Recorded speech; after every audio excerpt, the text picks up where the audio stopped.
People who are really good with money rarely look the way we expect them to. We imagine exceptional money managers as obviously wealthy, flashing purchases, or obsessively checking spreadsheets. Behavioral economics research suggests something completely different about how financial success actually looks. Many high money managers display subtle psychological patterns that don't always look like financial success. Economists at University of Chicago Booth School studied the best predictors of long-term wealth carefully. The best predictors aren't income level or financial knowledge, but specific behavioral decision-making patterns. True money management isn't really about discipline or willpower. It's about how your brain is wired. It's about handling delayed gratification, managing emotional responses, and automating decisions every single day. Here are 10 surprisingly common habits found in people with extremely high money management skills. Habit 1. People with exceptional money skills spend very little mental energy actually thinking about money. Not because they're careless, but because they've automated their financial lives so money becomes invisible. Cornell University research found that automating savings and bill payments reduces financial stress significantly over time. People who automate finances accumulate more wealth than those who manually manage every single transaction. Their brains aren't constantly making micro decisions about whether to save or spend each day. The prefrontal cortex handles executive function and willpower, but has a strictly limited daily capacity. Every financial decision you make depletes that willpower reserve slightly, draining your mental energy. High money managers remove the decision entirely by building systems that make the right choice automatic. Habit 2.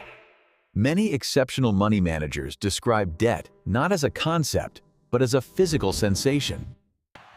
They say things like, "It feels heavy," or "I can't sleep when I owe money," to describe debt. Functional MRI scans show that debt activates the same neural regions associated with physical pain detection. Stanford neuroscientists found this heightened debt sensitivity links to growing up in high-consequence environments.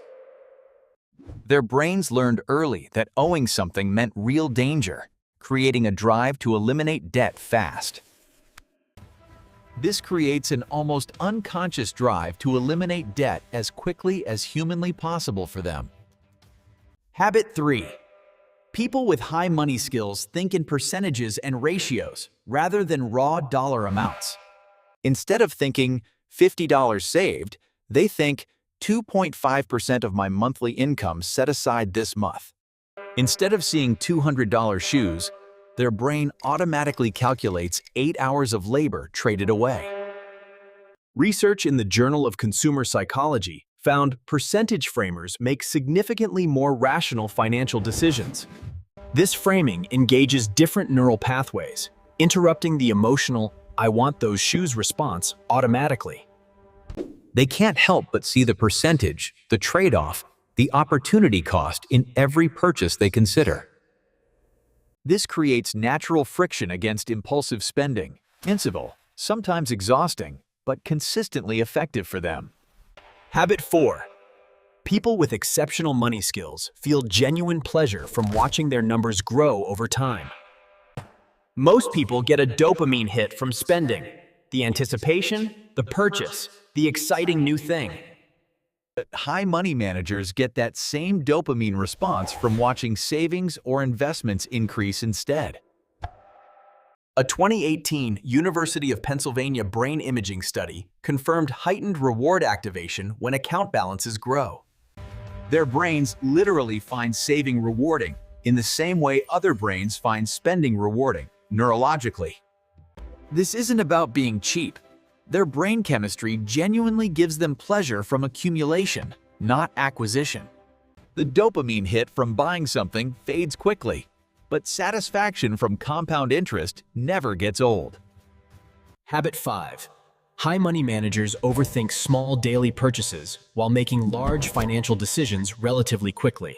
They'll spend 20 minutes comparing coffee brands by cost per ounce before making a small purchase. But they'll confidently invest $10,000 in an index fund without much hesitation or second guessing. Their brains recognize small purchases as patterns, repeated decisions that compound significantly over time. A 2019 MIT study found careful optimizers of small recurring expenses build significantly more wealth overall. Small decisions happen hundreds of times per year, making them far more impactful than they appear.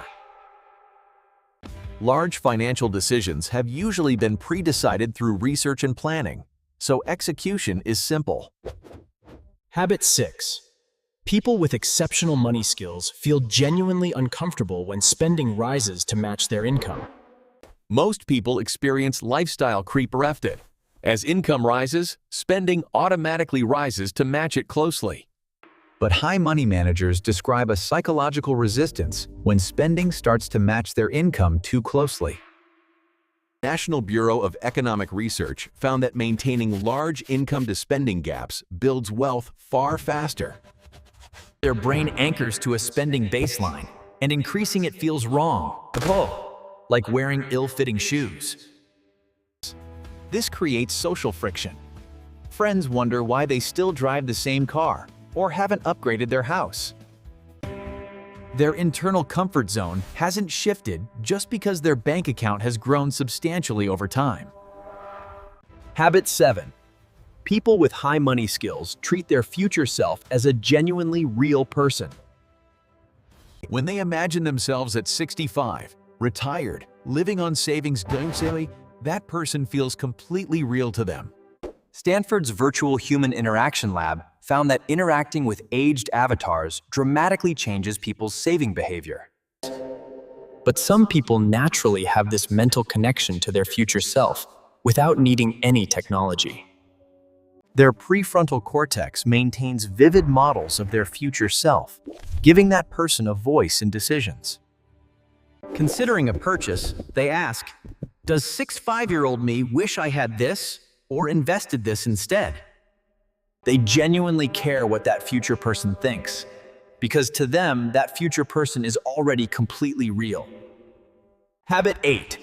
People with exceptional money skills experience buyer's remorse before buying, not after the purchase. Most people feel that sinking regret after arriving home, thinking, "Did I really need that?" Too late.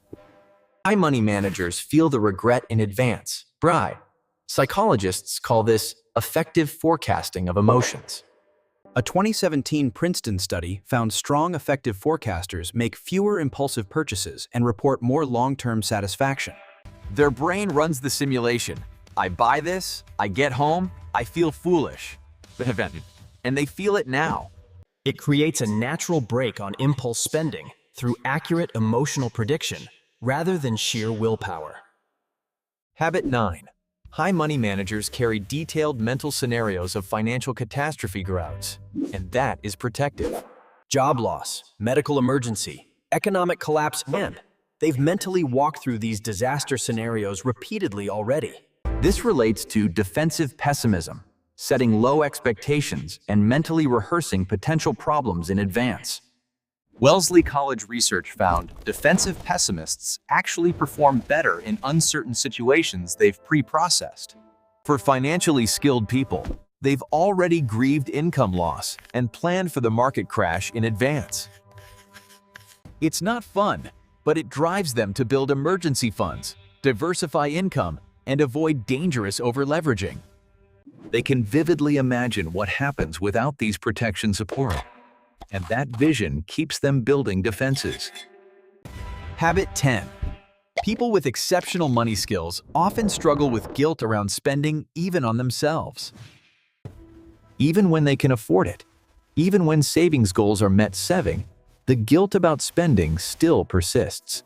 Their brain has been trained to associate spending with loss, with failure, with choosing pleasure over future security. A 2020 Journal of Economic Psychology study found high savers experience more guilt on discretionary spending consistently. Even when their financial situation is objectively secure, the emotional guilt doesn't match the rational reality.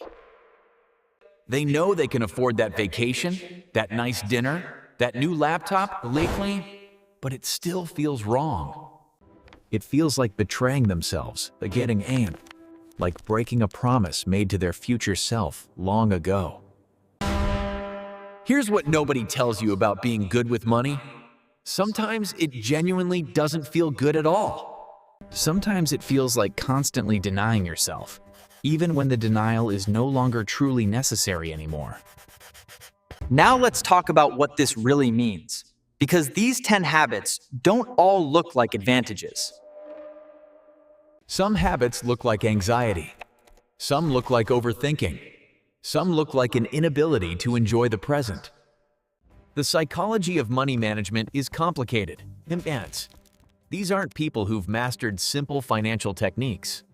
These are people whose brains process risk, reward, time, and security in fundamentally different ways. Sometimes this difference came from childhood experiences, sometimes from neurology, sometimes from financial hardship as a coping mechanism. University of California research shows the strongest predictor of long-term financial success is delay discounting ability. Delay discounting is the ability to value future rewards nearly as much as immediate ones right now. That's not really a skill you learn from a book, Regan. It's how your brain fundamentally processes time. Most people's brains massively discount the future.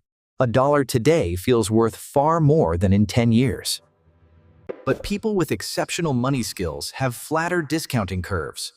Future money feels nearly as real as present.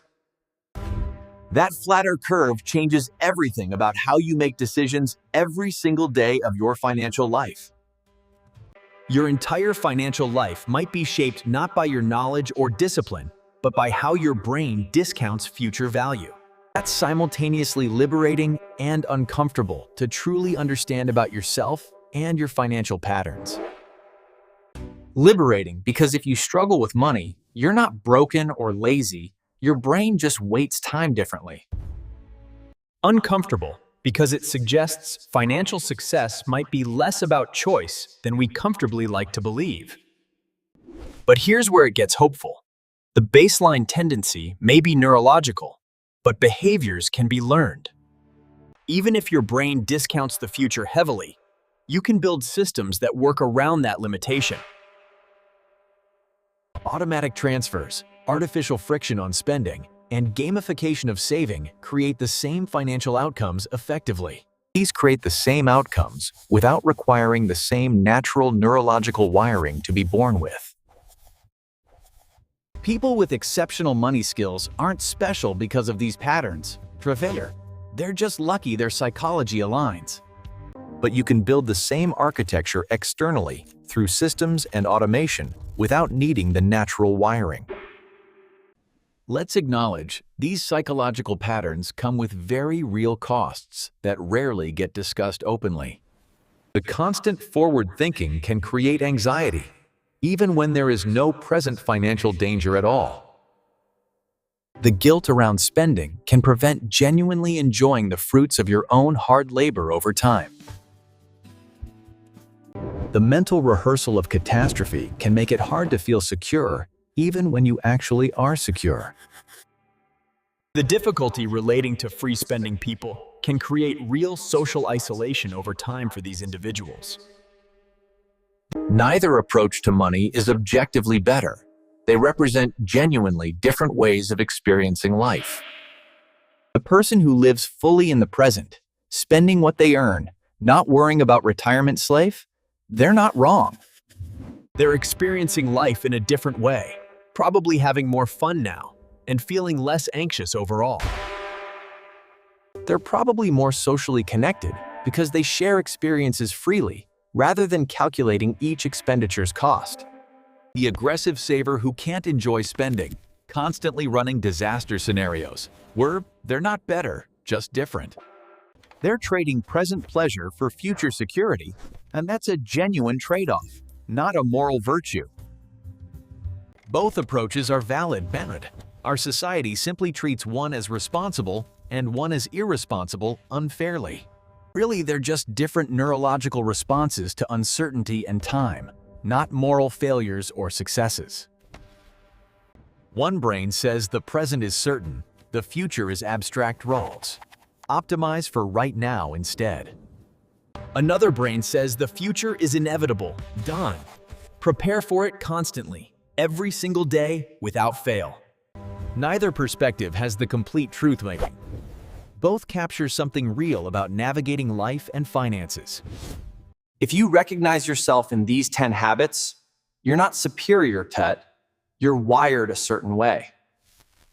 Your wiring happens to produce financial outcomes our society rewards the skill, but you might be missing present joy. You might struggle with guilt or carry unnecessary anxiety personas, and that's real and worth acknowledging honestly. If money management feels impossible, if you struggle to save, if the future feels too abstract to care about, Klein, you're not broken, undisciplined, or failing. Your brain simply processes time and reward differently from others. You can accept that and build systems to compensate on us. Or recognize wealth isn't actually your highest value. That's okay too. Research shows life satisfaction peaks at a certain income level, per se, not at maximum wealth. Beyond that income level, more wealth doesn't create proportionally more happiness or life satisfaction for people. The psychological patterns that create wealth can simultaneously create anxiety, an important paradox to understand. The discipline that builds financial security can also build rigidity and an inability to adapt flexibly. You've got to decide what you're optimizing for: security or experience, future comfort or present joy. Neither choice is wrong. They're just different equations with genuinely different variables plugged in. Maybe the real wisdom is finding a genuine balance between security and experience that works for you. Build enough security that you don't live in fear, but not so much that you can't enjoy what you have. Think enough about the future to be prepared, but not so much that you miss the present entirely. Have enough guilt to prevent destructive spending, but not so much that you can't enjoy your own money. That balance looks different for everyone because we all have different brain chemistry and childhood experiences. Different risk tolerances, different values, all of these make the right balance genuinely personal and unique. If you recognize these patterns in yourself, you're probably going to be financially secure long-term. Just remember to actually enjoy some of it. Your future self will be grateful for your preparation. But don't sacrifice your present self entirely to a future person who doesn't technically exist yet. If these patterns feel foreign and money management feels like pushing water uphill, that's useful information. Either build systems that make saving automatic so you don't rely on wiring you weren't born with, or accept that your values may genuinely lie elsewhere, and that is a completely legitimate life choice. You're not broken. You're not irresponsible. You're working with different neurology than others around you. The sooner you understand what your neurology actually is, the sooner you can work with it instead of against it. Understanding yourself isn't about judgment pressure. It's about working with reality instead of constantly fighting it. And that might be the most genuinely valuable financial skill of all, to say you, knowing your own wiring deeply.